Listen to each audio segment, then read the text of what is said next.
تو آج ہم بات کرنے والے ہیں تاریخ کی ایک ایسی حکمران کی جن کے بارے میں افواہیں تھیں، عجیب و غریب افواہیں۔ ایک ایسی ملکہ جن کے لیے کہا جاتا تھا کہ وہ پوری طرح انسان نہیں تھیں۔ جی ہاں، ہم بات کر رہے ہیں ملکہ بلقیس کی، اور اس راز کی کہ کیا وہ سچ میں آدھی انسان اور آدھی جن تھی۔ یہ سوال یہی ہماری پوری داستان کا مرکز ہے کہ کیا واقعی تاریخ کی سب سے طاقتور ملکاؤں میں سے ایک آدھی جن تھیں؟ اور اس سے بھی اہم سوال یہ اٹھتا ہے کہ کیا ایک ایسا نبی جس کی حکومت جنوں پر بھی تھی، وہ کسی جن سے شادی کر سکتا تھا؟ چلیے اس گتھی کو سلجھاتے ہیں۔ تو اس کہانی کو سمجھنے کے لیے سب سے پہلے ہمیں حضرت سلیمان علیہ السلام کی فوج پر ایک نظر ڈالنی ہوگی، کیونکہ ان کی فوج عام فوجوں جیسی بالکل نہیں تھی۔ یہ کوئی عام لشکر نہیں تھا، بالکل نہیں۔ ذرا تصور کیجئے ایک ایسی فوج جس میں پیدل اور گھڑ سوار انسانی سپاہی تو ہیں، لیکن ان کے ساتھ کندھے سے کندھا ملا کر چل رہے ہیں نظر نہ آنے والے جن، پرندے ہیں جو انٹیلیجنس کا کام کر رہے ہیں، شیروں کی قیادت میں جانوروں کے پورے پورے لشکر ہیں، اور تو اور ہوائیں بھی ان کے حکم کی تابع ہیں۔ مطلب ایک ایسی قوت جس کا مقابلہ کرنا کسی کے بس کی بات ہی نہیں تھی۔ اور اس پوری کہانی کا جو ہیرو ہے وہ اس عظیم و شان فوج کا ایک چھوٹا سا لیکن سب سے اہم رکن ہے، ایک پرندہ، ہدہد۔ اس کا کام تھا انٹیلیجنس چیف کا، یعنی دور دراز علاقوں کی جاسوسی کرنا اور خبریں لانا۔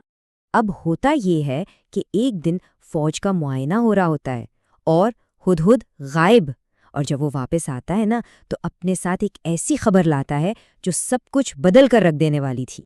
ہدہد نے بتایا کہ وہ اڑتے اڑتے سبا کی سلطنت جا پہنچا۔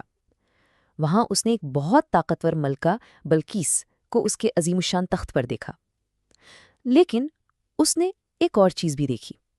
اس نے دیکھا کہ ملکہ اور اس کی پوری قوم اللہ کو چھوڑ کر سورج کو سجدہ کر رہی تھی۔ یہ ایک بہت بہت بڑی خبر تھی، اور کمال کی بات یہ ہے کہ ہدہد نے صرف اطلاع نہیں دی، اس نے ایک پورا انالیسس پیش کیا۔ اس نے کہا کہ شیطان نے ان کے اعمال کو ان کے لیے خوشنما بنا دیا ہے، مطلب وہ لوگ گمراہی میں ہیں اور اسی کو صحیح سمجھ رہے ہیں۔ ایک پرندے کی طرف سے اتنا گہرا تجزیہ واقعی حیران کن تھا۔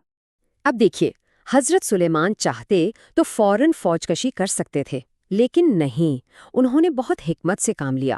سب سے پہلے انہوں نے کہا، ہم دیکھیں گے کہ تم سچ کہہ رہے ہو یا جھوٹ۔ پھر انہوں نے ملکہ کے نام خط لکھا، اور وہ خط پہنچانے کے لیے بھی اسی ہدہد کو بھیجا، اور پھر انتظار کرنے لگے کہ ملکہ اور اس کے لوگ کیا رد عمل دیتے ہیں۔ اب ذرا ملکہ بلقیس کے نقطہ نظر سے سوچئے۔ اچانک آپ کے بند کمرے میں ایک خط آ گرتا ہے۔ اس پر اسرار طریقے سے پہنچنے والے خط نے ملکہ کو ایک بہت اہم فیصلہ کرنے پر مجبور کر دیا۔ ملکہ کی کونسل میں فوراً دو گروپ بن گئے۔ ایک طرف تھے جنگجو جو کہہ رہے تھے یہ تو سیدھا سیدھا جنگ کا اعلان ہے، آؤ اسے اپنی طاقت دکھاتے ہیں۔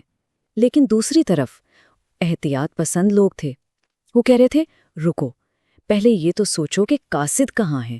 اگر کوئی اس طرح خط بھیج سکتا ہے تو سوچو وہ جنگ میں کتنا طاقتور ہوگا۔ وہ فوری رد عمل سے روک رہے تھے۔ لیکن ملکہ بلقیس واقعی ایک دانا حکمران تھی۔